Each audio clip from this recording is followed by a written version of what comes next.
দুইটি সময় ঘুমালে আপনি ফকির হয়ে যাবেন। নবীজি সাল্লাল্লাহু আলাইহি ওয়াসাল্লাম এই দুইটি সময় ঘুমাতে নিষেধ করে দিয়েছেন। আমরা অনেক সময় এমন কিছু টাইমে ঘুমিয়ে থাকি যে সময় ঘুমাতে নবীজি সাল্লাল্লাহু আলাইহি ওয়াসাল্লাম নিষেধ করে দিয়েছেন। এই সময় যদি আমরা ঘুমিয়ে থাকি তাহলে আমাদের ঘর থেকে বরকত উঠে যাবে। এক নাম্বার হচ্ছে ফজরের পরে ঘুমানো, ফজরের নামাজের সময় ঘুমানো। নবীজি সাল্লাল্লাহু আলাইহি ওয়াসাল্লাম এই সময় ঘুমিয়ে থাকতে নিষেধ করে দিয়েছেন। ফজরের ব্যাপারে কিন্তু আল্লাহ তাআলা পবিত্র কোরআনুল কারীমের ভিতরে আয়াত নাযিল করে দিয়েছেন এবং ফজরের ব্যাপারে আল্লাহ তাআলা কসম করেছেন, ওয়াল ফজর ওয়া লায়ালিন আশর। আল্লাহ পাক রব্বুল আলামিন এই ফজরের ব্যাপারে কসম করেছেন। শুধু তাই নয়, এই সময় কিন্তু আসমান থেকে ফেরেশতারা রহমত নাযিল করেন এবং রিজিক নিয়ে প্রত্যেকটা ঘরে ঘরে পৌঁছে দেন। এখন যদি কোনো বান্দা সেখানে ঘুমিয়ে থাকে ফজরের সময়, তাহলে কিন্তু তার ঘরের ভিতরে বরকত নিয়ে যাওয়া হয় না, সেগুলো জঙ্গলে নিয়ে হিংস্র যে সমস্ত প্রাণীরা আছে তাদেরকে দিয়ে দেওয়া হয়। শুধু তাই নয়, বুখারী শরীফের হাদিস, নবীজি সাল্লাল্লাহু আলাইহি সাল্লাম এই ফজরের ব্যাপারে যাতে করে বরকত হয় এই জন্য দোয়া করেছেন। তিনি দোয়া করেছেন, আল্লাহুম্মা বারিক লি উম্মতি ফি বুকুরিহা, আয় আল্লাহ আমার উম্মতের সকালটা বরকতময় করে দেন। আল্লাহ পাক রব্বুল আলামিন এই দোয়াটা কবুল করে নিয়েছেন।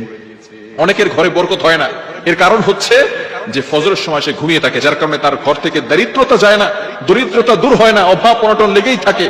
টাকা ইনকাম করে ঠিকই, কিন্তু অভাব অনটন যায় না, সে ফজরের সময় ঘুমিয়ে থাকে। এই জন্য অবশ্যই ফজরের সময় ঘুমানো যাবে না এবং ফজরের পরে ঘুমাবেন না। অনেক সময় কিছু মানুষ আছে ফজরের নামাজ পড়ে তারপর আবার ঘুম না, এই সময় আপনি আমল করেন, কিছুক্ষণ পরে ঘুমান। ইশরাকের নামাজ নবীজি সাল্লাল্লাহু আলাইহি ওয়াসাল্লাম পড়তেন, এই সময় একটু হাঁটাহাঁটি করেন। বিশেষ করে চিকিৎসা বিজ্ঞান বলছে এই সময় যদি আপনি হাঁটাহাঁটি করেন, এই ওয়েদারটা, আবহাওয়াটা যদি আপনার গায়ে লাগান, তাহলে রোগ প্রতিরোধ ক্ষমতা বাড়বে।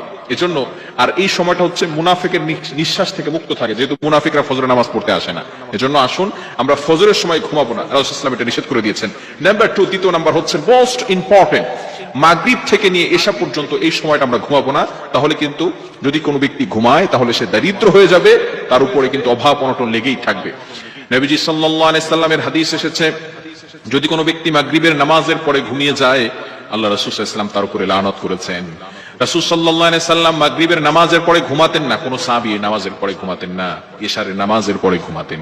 মাগরিবের নামাজের পরে ঘুমাবেন না। হ্যাঁ, যদি কোনো ব্যক্তি অসুস্থ থাকে, কোনো ব্যক্তি যদি সারাদিন সফর করেছে, সেটা ভিন্ন বিষয়। কিন্তু কিছু মানুষ অভ্যাসে পরিণত হয়ে গিয়েছে, মাগরিবের নামাজের পরে সে ঘুমিয়ে থাকে। মাগরিবের নামাজের পরে ঘুমাবেন না। হাদিসের ভিতরে এসেছে মাগরিবের নামাজের পরে ঘুমানো, এটা সাহাবায়ে কেরাম করতেন না।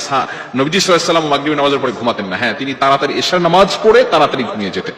কিন্তু আমরা মাগরিবের নামাজ পড়ে একটু ঘুমাই, আবার দেখা যাচ্ছে সারা রাত ধরে আমরা ফোন ইউজ করে থাকি, বিভিন্ন ভাবে আমরা অন্য কিছু ব্যবহার করে থাকি। এজন্য এই দুইটি সময় ঘুমানো থেকে আমরা বিরত থাকবো। দুইটি সময় যদি ঘুমাই তাহলে কিন্তু দরিদ্রতা চলে আসবে।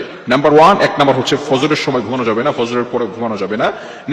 দ্বিতীয় নাম্বার হচ্ছে মাগরিবের নামাজের পরে এশা পর্যন্ত এই সময়টা ঘুমানো যাবে না। আল্লাহ তাআলা আমাদের সকলকে বুঝার তৌফিক